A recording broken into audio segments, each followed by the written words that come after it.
en el sistema renal, pues está compuesto por lo que son 2 riñones, 2 uréteres y la vejiga, ¿no? Bien, además de una uretra, que es donde ya va a salir el resultado final del producido de los riñones, que es la orina. Hay diferentes mineralidades en los riñones. ¿En qué sentido? En el sentido morfológico de las diferentes especies.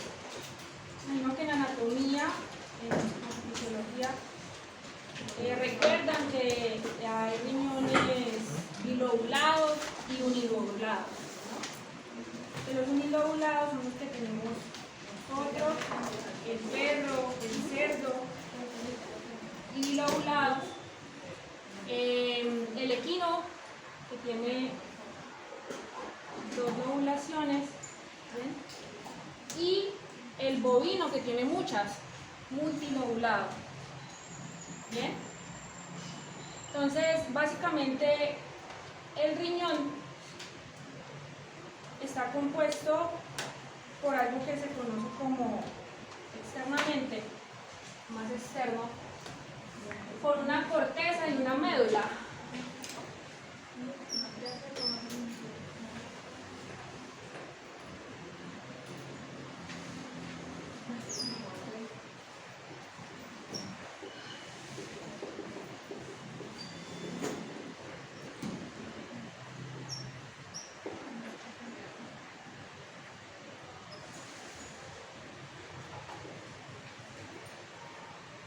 Bien.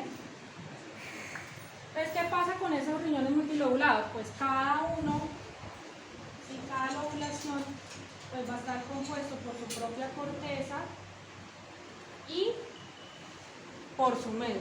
¿Bien? Inicialmente, a nivel, en etapas iniciales cuando somos fetos, tenemos riñones multilobulados, pero se van desarrollando hasta formarse básicamente en un solo lóbulo.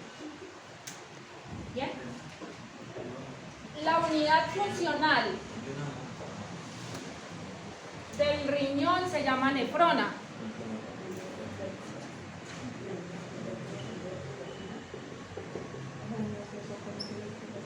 Bien, la nefrona está compuesta básicamente por una cápsula que se conoce como cápsula glomerular.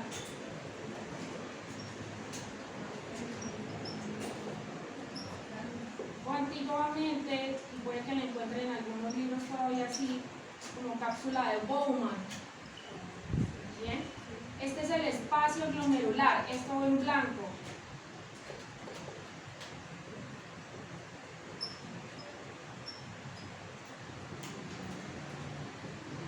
Bien, y esto que ven así como un enredijo es un compuesto de capilares que se conoce como glomérulo.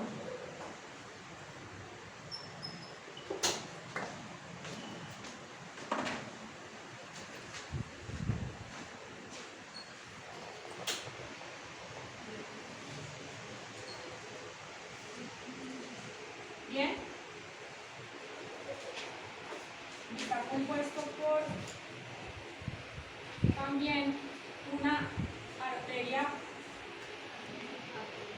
aferente y una arteria inferente. Bien, por este lado vamos a encontrar el túbulo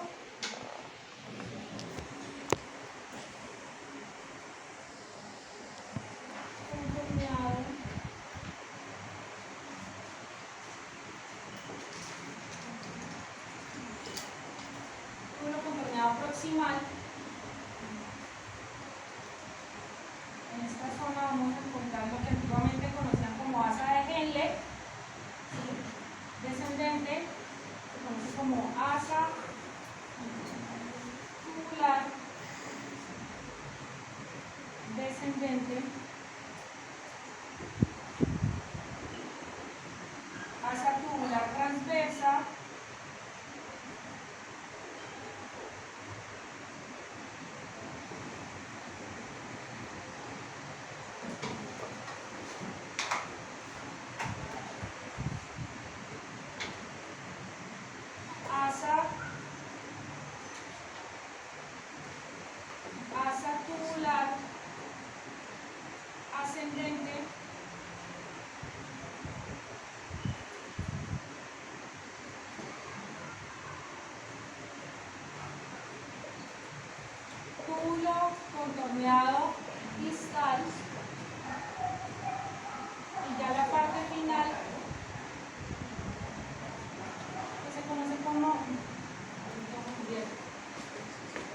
conducto colector.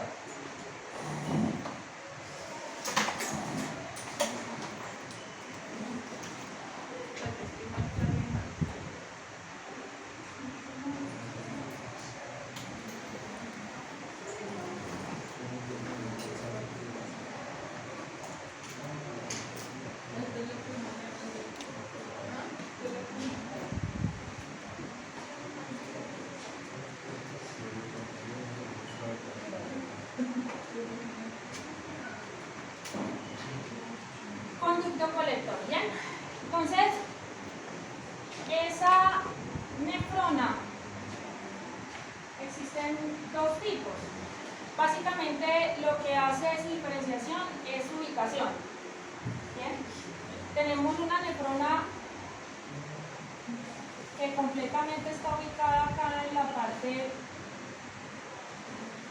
de la corteza, se llama nefrona cortical, y otra que ya va más profundo en la médula, que se llama nefrona yuxtamedular. ¿Bien? Y ya vamos a ver más adelante para qué me sirve a mí que una nefrona esté más acá y otra nefrona ingrese más hacia acá. Entonces, básicamente, la nefrona básicamente va a estar compuesta, para que lo asocien así, una parte que es como una cabeza, que es donde está la cápsula glomerular y el glomérulo, y la colita, por decirlo así, para que lo asocien, ¿no? No es que me vayan a colocar así en el parcial. Como un renacuajo. Que va a estar compuesta por los túbulos. ¿Bien?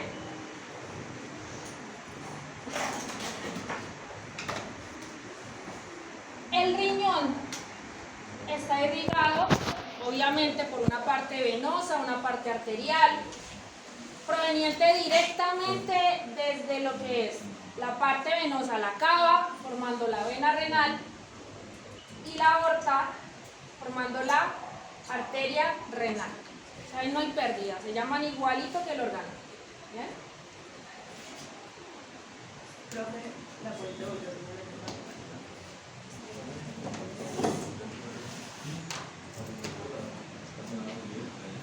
¿Listo?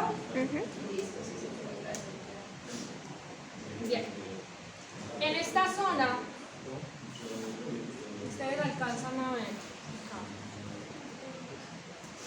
es donde va a desembocar todo el producido del riñón, que eso se conoce como la pelvis renal, que ahí desembocan todo ese montón de conductos colectores.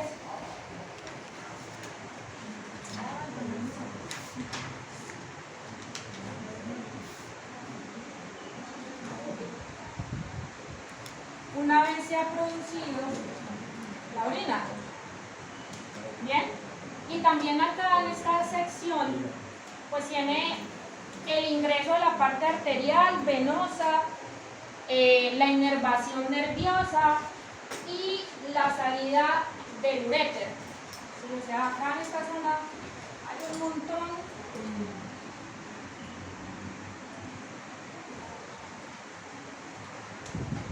de irrigación nerviosa y sanguínea, y la salida por medio del uréter del producido del riñón. ¿Bien? A esta zona se le conoce como ilio renal. ¿Bien? ¿Qué es lo que ustedes están viendo acá?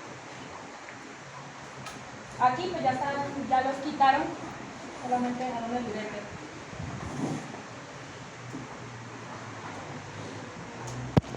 Bien, en la vejiga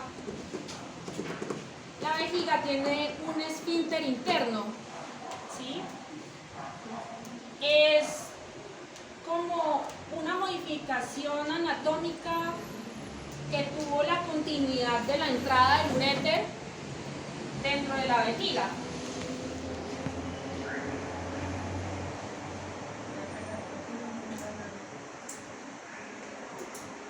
Bien.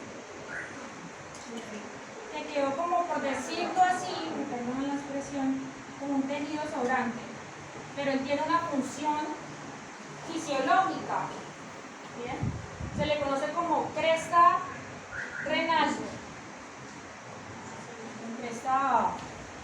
y su función básicamente es,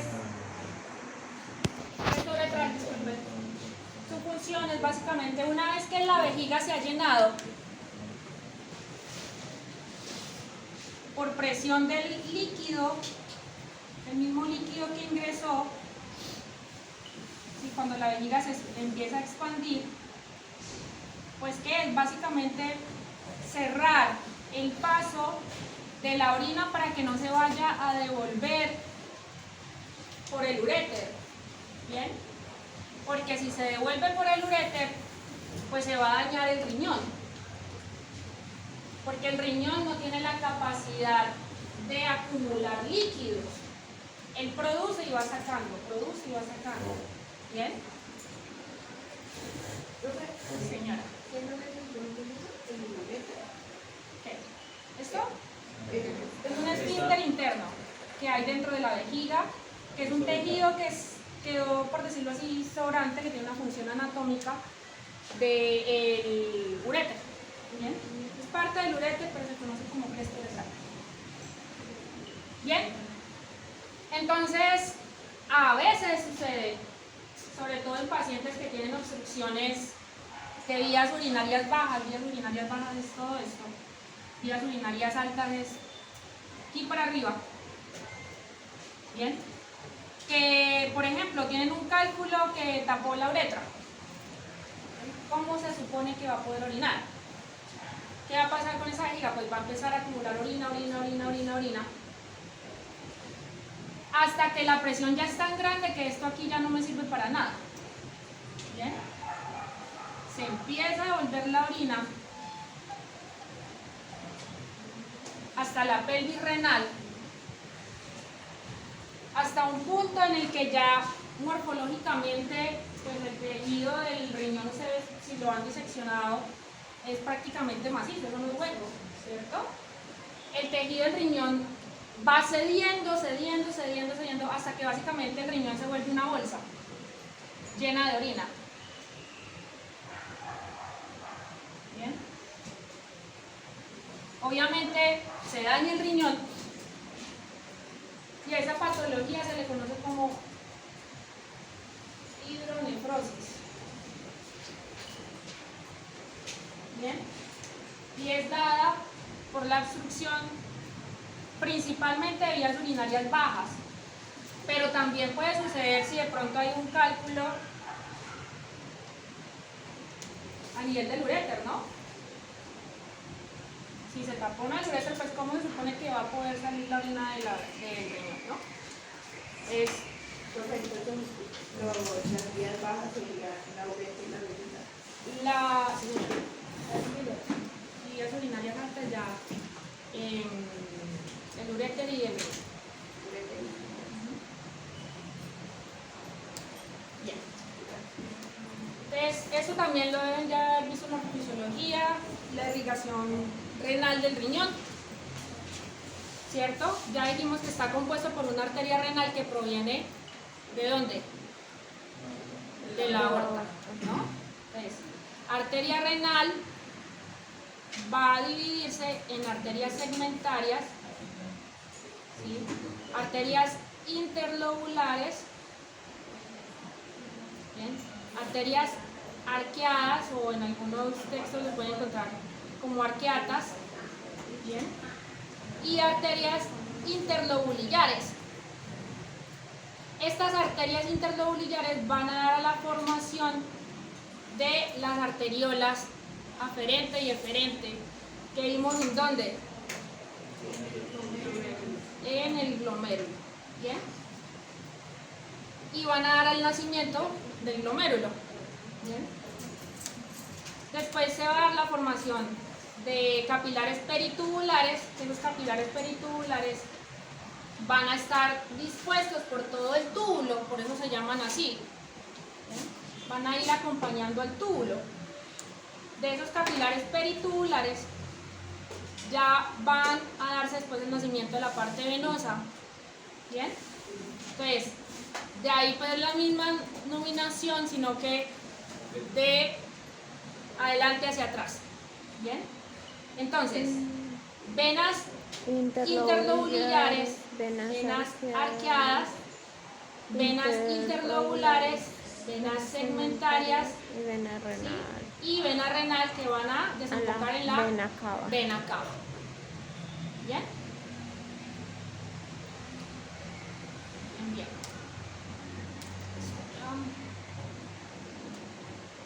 ¿Qué sigue después de la arqueada? ¿Mm? ¿Qué sigue después de la arqueada? Las interlobulares. Interlobulares.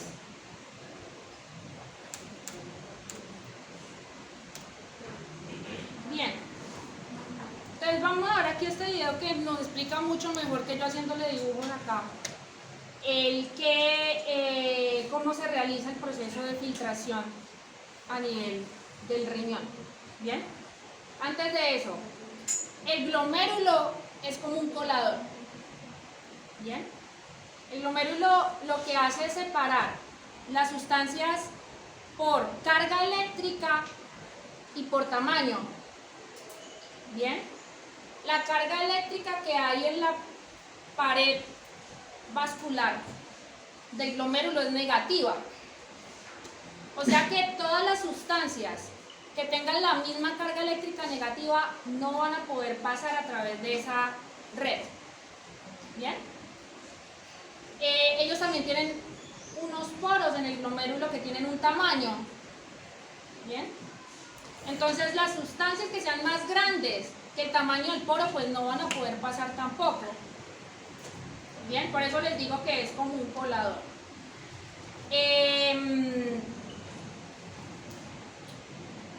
Principalmente el glomérulo lo que hace es filtrar la sangre. Bien, muchas veces uno se imagina que el producido de la orina viene de otro lado, mucho menos que proviene a nivel sanguíneo, ¿sí? Por eso es que muchos medicamentos que terminan en la sangre, la mayoría, todos prácticamente, terminan en sangre, se eliminan a través de la orina, muchos, la mayoría. ¿Bien? Este glomérulo, si ustedes lo ven, aquí la parte interna, ¿sí? Tiene como un recorrido azul, es porque tiene otra composición corporal que se conocen como podocitos. ¿Bien? Y esos podocitos me ayudan a hacer la misma estrategia de ayudar a retener sustancias. ¿Bien? Entonces vamos a ver acá. En este video se presenta una animación que resume las principales características y estructura de la barrera de filtración glomerular. Al interior del corpúsculo renal se encuentra el glomérulo, una compleja red capilar rodeada por podocitos renales. Los podocitos se asocian íntimamente al capilar a través de prolongaciones o pedicelos que se interdigitan, dejando espacio para facilitar el proceso de filtración. Internamente, los capilares están formados por células aplanadas llamadas células endoteliales, las que tienen la particularidad de presentar poros o fenestraciones por donde fluye el líquido y las partículas solubles desde la sangre hacia el interior de la cápsula de Bowman. La membrana o barrera de filtración glomerular está formada por las células endoteliales, una capa de proteínas, lámina basal, que rodean al capilar, y la capa de podocitos, que a través de sus pedicelos favorecen la selectividad de la filtración. A continuación veremos un detalle de cómo está estructurada la membrana de filtración. En la animación, en la parte superior se muestra la cápsula de Bowman, que recoge el filtrado y conduce hacia el túbulo renal. La capa de pedicelos de los podocitos, que dejan espacios o diafragmas, y una capa gruesa de proteínas denominada lámina basal, que está constituida por colágeno, laminina y protoglucanos. Estas moléculas tienen carga eléctrica negativa, lo que impide o dificulta el filtrado de moléculas de igual carga, como las proteínas plasmáticas. La última capa de la membrana de filtración corresponde al endotelio vascular, constituido por las células endoteliales planas que presentan estas fenestraciones o poros. Los elementos figurados de la sangre, como los glóbulos rojos o los glóbulos blancos, no son capaces de traspasar esta barrera, tampoco lo hacen las proteínas, ya que las proteínas plasmáticas tienen igual carga que los proteoglucanos de la lámina basal. El agua puede pasar sin problemas. Está favorecida por una presión osmótica que dirige el flujo hacia el interior de la cápsula. Ello permite que sustancias de desecho como la urea o el ácido úrico sean arrastrados y filtrados y posteriormente eliminados en la orina. Lamentablemente, la barrera no puede evitar el paso o filtración de moléculas importantes como la glucosa o de algunos electrolitos, sobre todo los electrolitos o iones que tienen carga contraria a los proteoglucanos de la lámina basal. Pero en la nefrona, estas moléculas e iones pueden ser recuperados a través de una reabsorción en los túbulos colectores. Procesos inflamatorios en la nefrona pueden llevar a la destrucción de la materia extracelular, particularmente de la lámina basal, en la barrera de filtración. Esto impide que la red de proteínas y proteoglucanos cumpla su función, pero también impide que las células, los podocitos y las células endoteliales se unan entre sí. De esta forma, la selectividad de la barrera se pierde y se produce filtrado de proteínas, incluso de células, que debiesen ser retenidas. En esta imagen se muestra una microscopía electrónica de la barrera de filtración glomerular, los podocitos en este sector, la cápsula de Bowman y el vaso sanguíneo. Estas son las zonas en que se produce el intercambio. La animación. Bueno, entonces básicamente, ¿se acuerdan en la parte de vascular? ¿Qué tipo de capilar era de los riñones? Fenestrado. O sea que básicamente, como lo vimos ahí, tiene poros. Bien. Este producido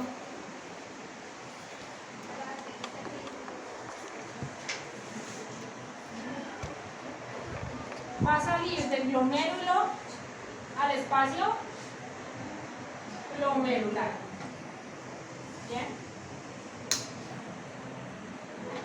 A ese líquido que se produjo, porque eso es un líquido, todavía no se le conoce como orina, hasta que no pase por los túbulos, hasta que llegue al conducto colector, no se conoce como orina. Bien, se le conoce como ultrafiltrado.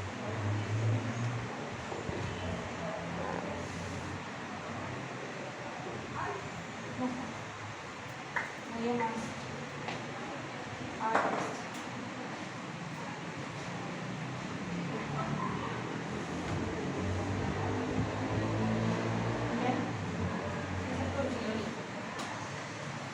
Y el que va a hacer, pues dividirse básicamente a través de los túbulos. Como ustedes vieron,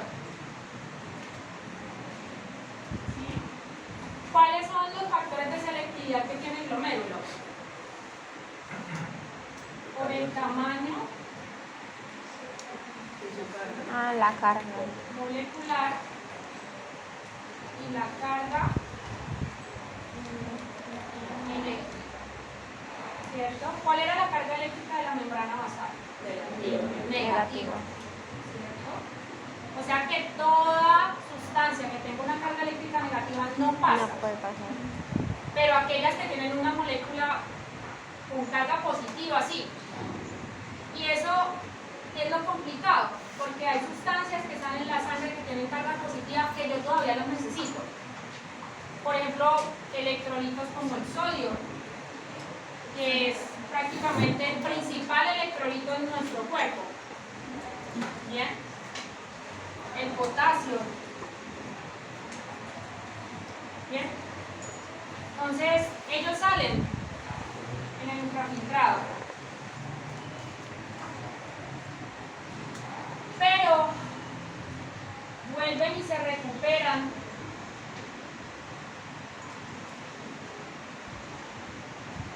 bien a nivel de los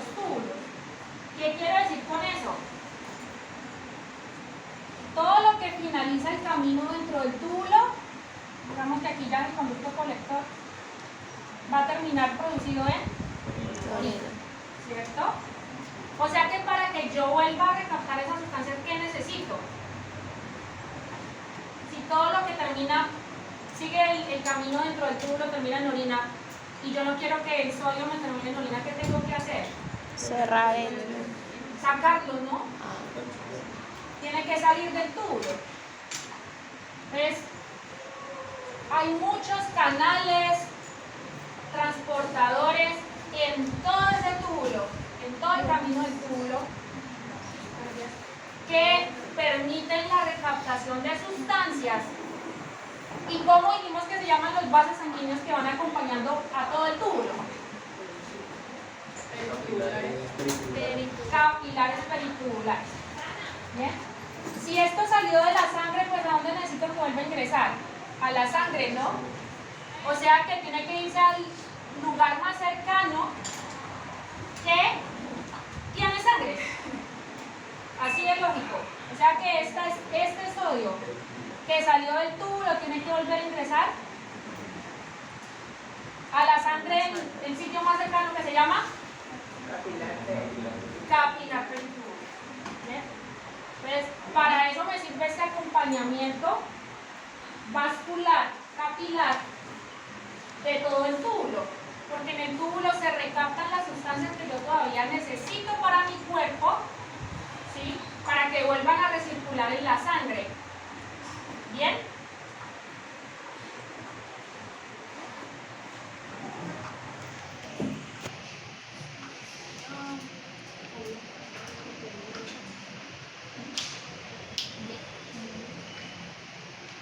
Dentro de la parte tubular y parte del glomérulo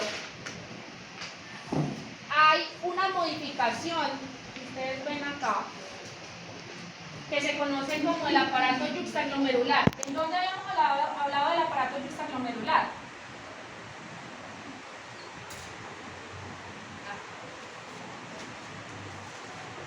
No sé si se acuerdan. Una sustancia que se produce en el aparato yuxtaglomerular, la renina. En el sistema, renina, angiotensina, angiotensina. Es por acá, en el último sector, esto da una vuelta contraria. Este es el túbulo contorneado distal. Resulta que en la convergencia de la arteriola aferente, eferente, ¿sí? Y parte de que tiene contacto el túbulo distal, hay una modificación celular.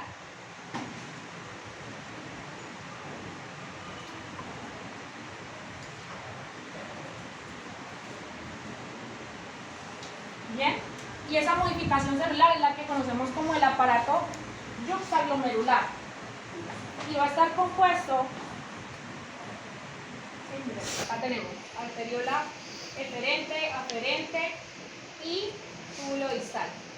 Bien, la convergencia del túbulo distal tiene esa modificación celular, se le conoce como mácula densa. Bien, las células que están entre las dos arteriolas se conocen como células mesangeliales extraglomerulares. Bien, y las células que están acá en contacto provenientes de las arteriolas se conocen como células granulares. Y básicamente la función de estas señoras es producir renina. ¿De cuál de todas? Granulares. Las granulares. Bien. Es producir renina. Bien. También detectan los niveles de sodio en sangre. Bien.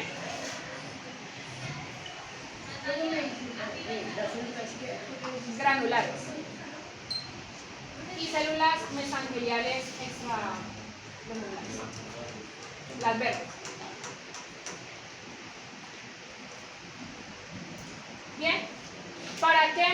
sirve el aparato gisel-glomerular? Eso fue pregunta del parcial pasado. ¿Qué función? ¿Cómo se activa el aparato gisel-glomerular? ¿Qué función tiene? Regular la presión arterial. ¿Bien? Y ellos lo hacen ¿cómo? Detectan los niveles de sodio provenientes del túbulo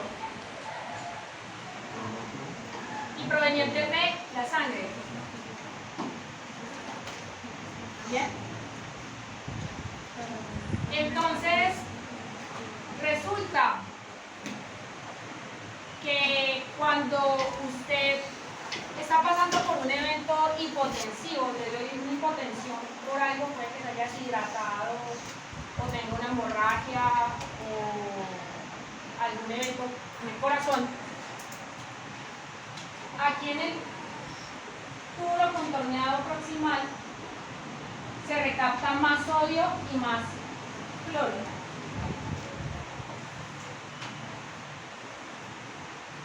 ¿Bien? Más de lo normal. ¿Esto para qué? Para que haga, y si se acuerdan, ¿qué es presión osmótica? ¿O qué era la ósmosis? Paso de una... Exacto. De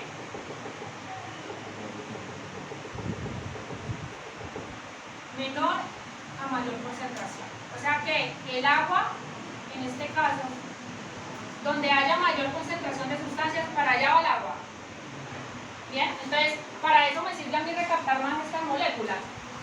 Para que haya más concentración de esas moléculas en sangre y por ósmosis mover agua y aumentar el volumen en sangre. ¿Bien? Y devolver la presión. Eso es como un inicio. Entonces cuando llega acá ese ultrafiltrado, este señor dice, uy, venga, pero porque hay menos sodio. ¿Sí? Entonces dice, pues siempre que a mí se me acaba el sodio es porque hay un evento hipotensivo. Empecemos a liberar renina. ¿Bien? Este señor empieza a liberar renina, que va a ir a conjugarse con quién.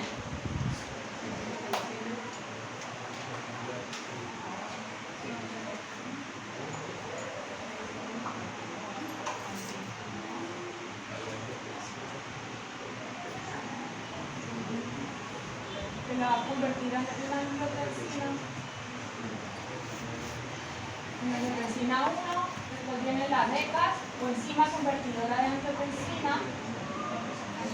La convierten en angiotensina 2, que va a producir ¿qué?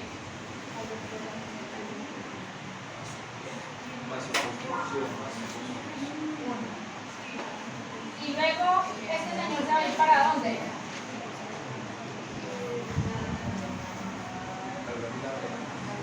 ¿A liberar qué? A estimular la liberación de qué sustancia.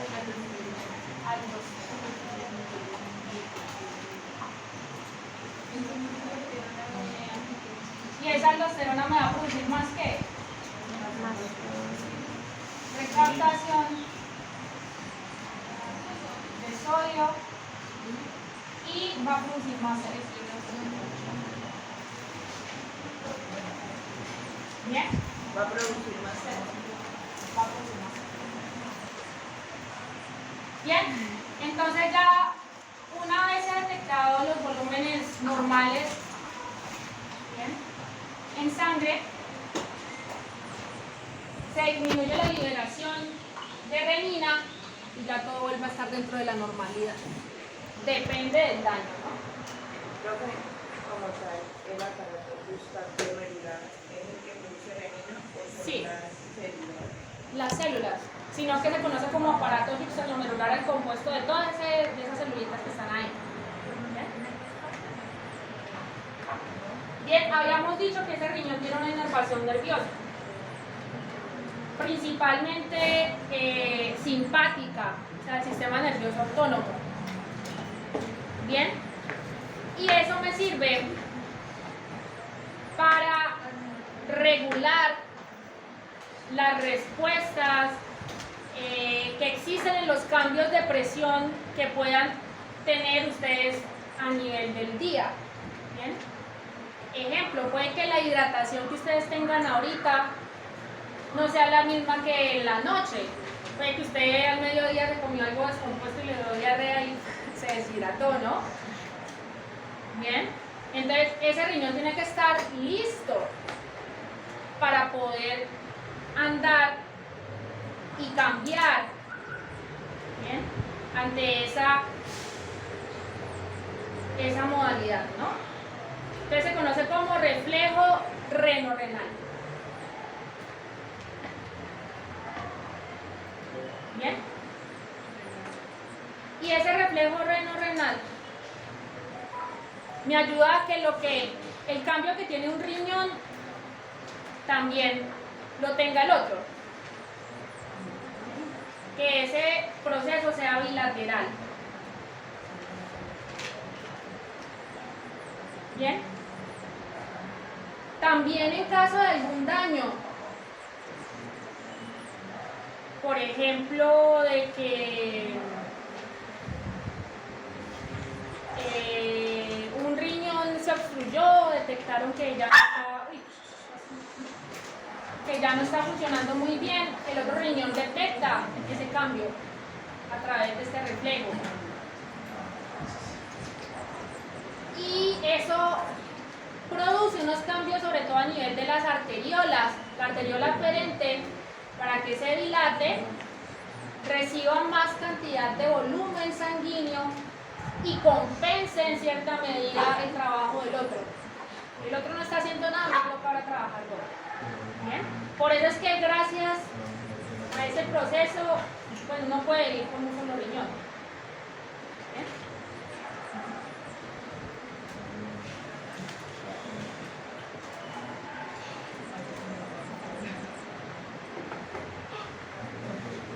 Bien, resulta que para la filtración glomerular se cumplen lo que ya habíamos visto como la presión hidrostática, la presión osmótica, ¿bien?, en la cual la presión hidrostática proveniente del glomérulo es mucho mayor a la presión que existe dentro de la cápsula glomerular. Esto que vemos acá es la parte glomerular, ¿sí? Estamos viendo presión hidrostática, sino que está en inglés, por eso está escrito HP, pero no significa lo que ustedes dicen. Entonces, esta presión tiene un valor de 60 milímetros de mercurio. Aquí dentro del espacio glomerular también hay presión hidrostática, porque hay líquido. El líquido producido por el filtrado, pero la presión hidrostática que hay aquí es muchísimo menor. Si se dan cuenta, la presión hidrostática es solamente de 18, más bajita, exacto. O sea que, por más que lo intente hacerle contraposición para que no pase ese filtrado hacia el espacio glomerular, no lo logra. ¿Bien? Entonces, gracias a esto, porque básicamente esta presión es mucho mayor, es que el filtrado siempre se va a direccionar de el glomérulo ¿hacia dónde? El espacio glomerular. ¿Bien?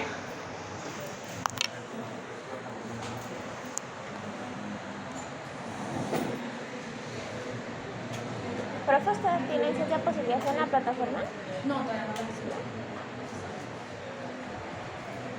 Bien, entonces vamos a ver aquí este otro videito similar al anterior, de cómo se produce ese filtrado, sobre todo ya involucrando la parte perivascular y tubular. En esta animación mostramos la estructura y funcionamiento de la nefrona, la unidad funcional del riñón. La nefrona está constituida por el corpúsculo renal, que contiene el glomérulo y la cápsula de Bowman. Por el polo vascular de la cápsula entra la arteriola aferente, con sangre que ingresa al glomérulo para ser filtrada. La sangre arterial proviene de la circulación general, específicamente de la sangre que ingresa al riñón y que se ramifica por las arterias interlobularias. La sangre, una vez filtrada, sale por la arteriola eferente y el filtrado se recoge en la cavidad de la cápsula y sale por el polo urinario a través del conducto del túbulo renal. Los desechos se mueven desde la cápsula de Bowman hasta el túbulo colector, en esta posición, y pasa por el túbulo contorneado proximal, el asa de Henle y el túbulo contorneado distal. En este trayecto, varias moléculas y electrolitos pueden ser recuperados, pues son importantes para el organismo, como glucosa y aminoácidos. En el corpúsculo, la arteriola aferente entra por el polo vascular y forma una red capilar. Esta red se encuentra íntimamente asociada con células renales especializadas llamadas podocitos. Los capilares y los podocitos constituyen la barrera o membrana de filtración. Los podocitos reciben ese nombre debido a la gran cantidad de prolongaciones o pies llamados pedicelos. Echémosle un vistazo a estas células en particular. Los podocitos rodean completamente los capilares que están dentro del glomérulo. Reciben, como decíamos, este nombre debido a las prolongaciones o pies que dejan espacios que favorecen la filtración. Los podocitos y los capilares constituyen la barrera de filtración. Esta barrera permite que elementos que deben ser filtrados se muevan a través de la barrera desde la sangre hacia el interior de la cápsula de Bowman. La barrera no permite el paso de los elementos figurados de la sangre como glóbulos blancos, glóbulos rojos o plaquetas. Tampoco las proteínas plasmáticas pueden moverse por esta barrera, que está constituida fundamentalmente por las células endoteliales, que tienen perforaciones o fenestras, una capa densa de proteínas denominada lámina basal, constituida por colágeno, laminina y protoglucanos, cargados negativamente, lo cual también ayuda a la funcionalidad de la barrera, y finalmente la red de podocito y sus pedicelos.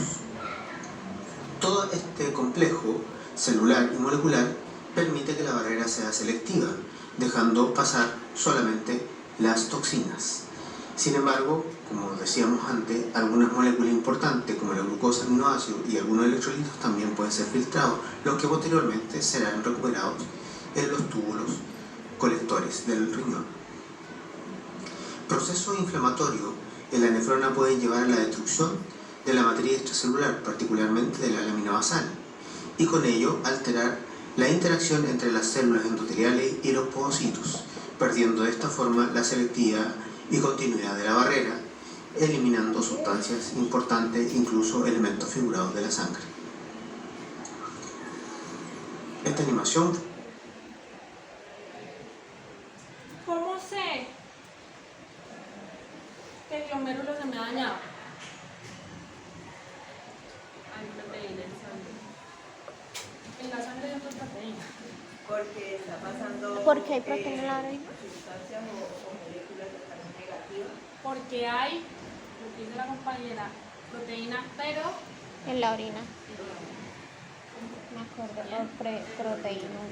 entonces, procesos proteinúricos, bien, mayores a ciertos valores, son indicativos de que probablemente el glomérulo no está funcionando muy bien. ¿Sí? A veces puede pasar que el poro o ese colador se rompe, bien, y se vuelve permeable a todo. Vamos a empezar a perder muchísimas sustancias. Venimos. Profe, ¿y cómo se hace para recuperar esa membrana que se abrió? Una vez que hay un daño renal establecido, por eso es que están las diálisis, porque ya la persona no puede drenar nada. Toca hacerles trasplante. En veterinaria pues no tenemos eso. Simplemente dar calidad de vida hasta que ya no digo más. Diálisis hay, pero pues no todo el mundo la puede prestar. ¿Cómo es que se trata eso de la diálisis? ¿Qué es lo que se hace? Pues lo que hace el glomérulo, filtra la sangre, saca la sustancia que necesita. Bien. Entonces, hay ciertos cambios que se pueden producir que pueden variar la filtración o la tasa de filtración glomerular, que son dependientes básicamente del diámetro de las arteriolas. Ustedes saben que esa es la entrada de la sangre y yo necesito sangre para filtrar. ¿Bien? Es como si yo cogiera una llave del agua y la abriera mucho según la necesidad de agua que tenga yo para regar una planta, por ejemplo. ¿Bien? Que si es una planta muy chiquitica, pues yo no la voy a abrir toda la llave porque obviamente se va a dañar, ¿cierto? Pero si es una planta muy grande como un árbol, un arbusto, pues yo voy a abrir más la llave para poderla mojar mejor. Entonces, eso sucede acá. Vemos acá, diámetro de las arteriolas. Entonces, cuando hay vasodilatación de la arteriola aferente, pues ¿qué va a pasar? Entra más sangre. Entonces, eso me va a aumentar el filtrado, voy a filtrar más. ¿Bien? Si constriño, disculpen, la arteriola eferente, ¿qué pasa si yo esa manguera, bueno, tengo abierta la llave, pero le tapo la salida? Se mantiene el agua dentro de la manguera más tiempo. En este caso, pues eso me ayuda porque voy a poder filtrar más esa sangre. ¿Bien? Esto sucede más que todo cuando hay también bajo volumen sanguíneo. ¿Bien? Entonces lo que hago es constreñir la salida para que aumente la presión dentro del glomérulo. Bien, y pueda haber un buen ultrafiltrado. Esto tiene que ver mucho con los procesos de autorregulación del riñón. El riñón se autorregula dilatando o constriñendo las arteriolas. Bien. El glomérulo o la nefrona en esta circunstancia tiene que mantener una presión arterial constante para poder mantener la producción de un ultrafiltrado. Bien, básicamente la presión arterial que maneja es la presión arterial media, que varía entre 80 hasta 130 milímetros de mercurio. Bien, entonces él siempre va a tratar de hacer sus cambios en medida de esto. Que si se me aumentó la presión sanguínea, pues ¿qué tengo que hacer?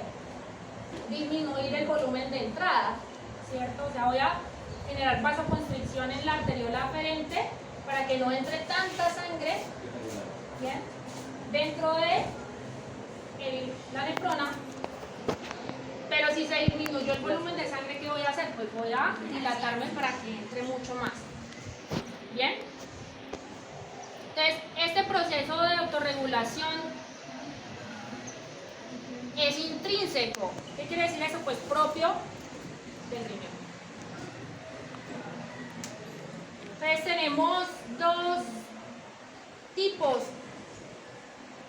de mecanismos.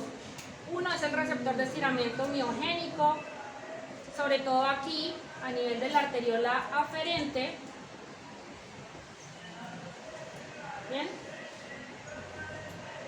Entonces, si detecta que la presión arterial está aumentando, en un proceso hipertensivo, por ejemplo, pues su respuesta ¿cuál va a ser? Lo acabo de decir. Exacto, constreñir la arteria aferente para disminuir el flujo y disminuir la presión hidrostática y mantener en el rango que necesito la presión del glomérulo. ¿Bien? Pero si fuera lo contrario, se dilataría. ¿Bien? Entonces, esto lo difícil es básicamente uno aprenderse el nombre, porque la verdad no es fácil no es difícil de entender. ¿Bien? Entonces, esos mecanismos o esos procesos, bien, están básicamente conjugados con lo que es la dilatación o constreñimiento de las arteriolas. ¿Bien?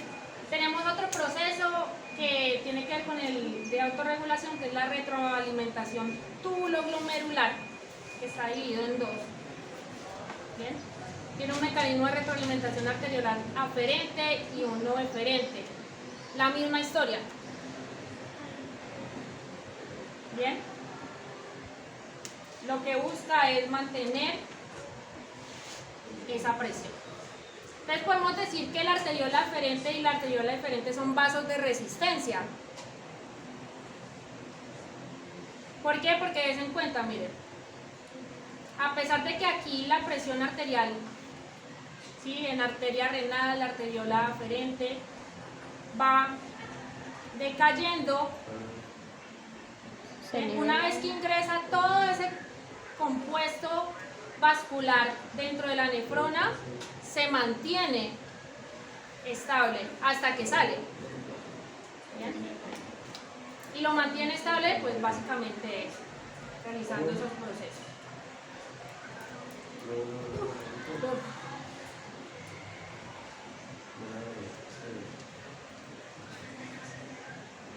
Entonces, vuelvo y repito, vasodilatación de la arteriola aferente, en procesos hipotensivos, eso me aumentaría el flujo, ¿cierto? Que va a generar un aumento de la presión hidrostática y aumenta el volumen de filtración. Una constricción de la arteriola aferente, pues disminuye el flujo, disminuye la presión hidrostática del capilar y disminuye el volumen de filtración.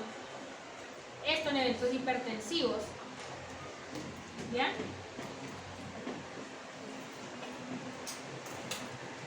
¿Puedo pasar?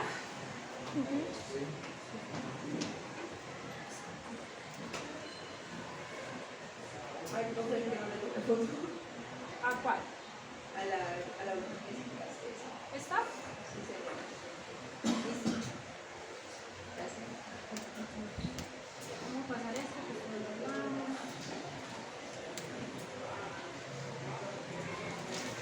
Muy bien.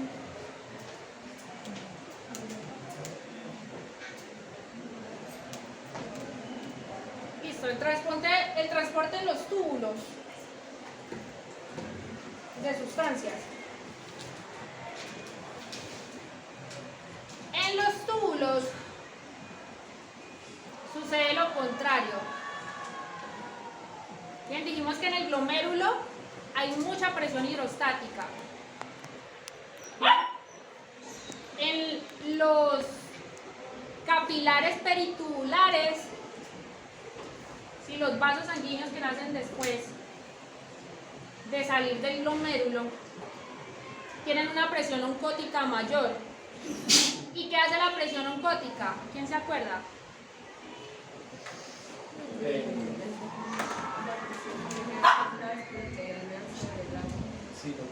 La fuerza que ejercen las proteínas sobre el agua. O sea que reabsorben agua. ¿Bien? Resulta que el agua es muy importante para nuestro cuerpo y el riñón es el que se encarga de mantener estable la homeostasis del agua.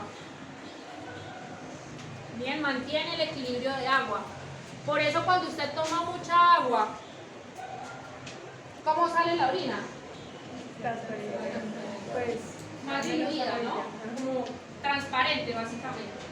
Pero digamos, ustedes vienen de una caminata en el desierto que por allá uno no encuentra casi, bueno, hace tiempo no voy.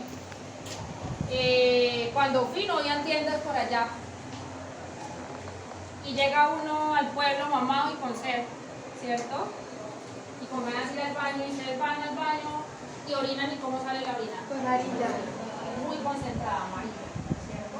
Porque este señor, en base a lo que ha detectado de niveles hídricos en la sangre, va a decir, no señor, venga para acá esa agua, porque usted está deshidratado y no puedo perder más agua de la que necesito.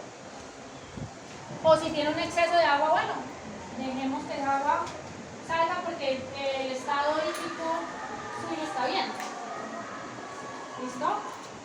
Entonces, para eso me sirve también esto. No solamente el estado hídrico me mantiene con esto, sino que colabora a esos procesos de reabsorción, principalmente de agua. Ayudar a retener el agua. Por acá. Dos túbulos. Ya vimos que tienen ciertos tipos de transportadores que pueden realizar o permitir el paso de sustancias a través de ellos. Hay unos que se llaman, que son de contratransporte, o sea, por ejemplo, ustedes van a ir a un sitio, pero el sitio está muy, bueno, van a entrar a un ascensor, que es más entendible. Van a entrar a un ascensor, pero ya tiene el cupo lleno. Y usted está afuera y usted tiene mucho afán de subir porque tiene una cita muy importante allá donde tiene que subir. ¿Bien? Pero justo hay un amigo suyo en el ascensor y le dijo, entre y yo me salgo para que usted pueda llegar a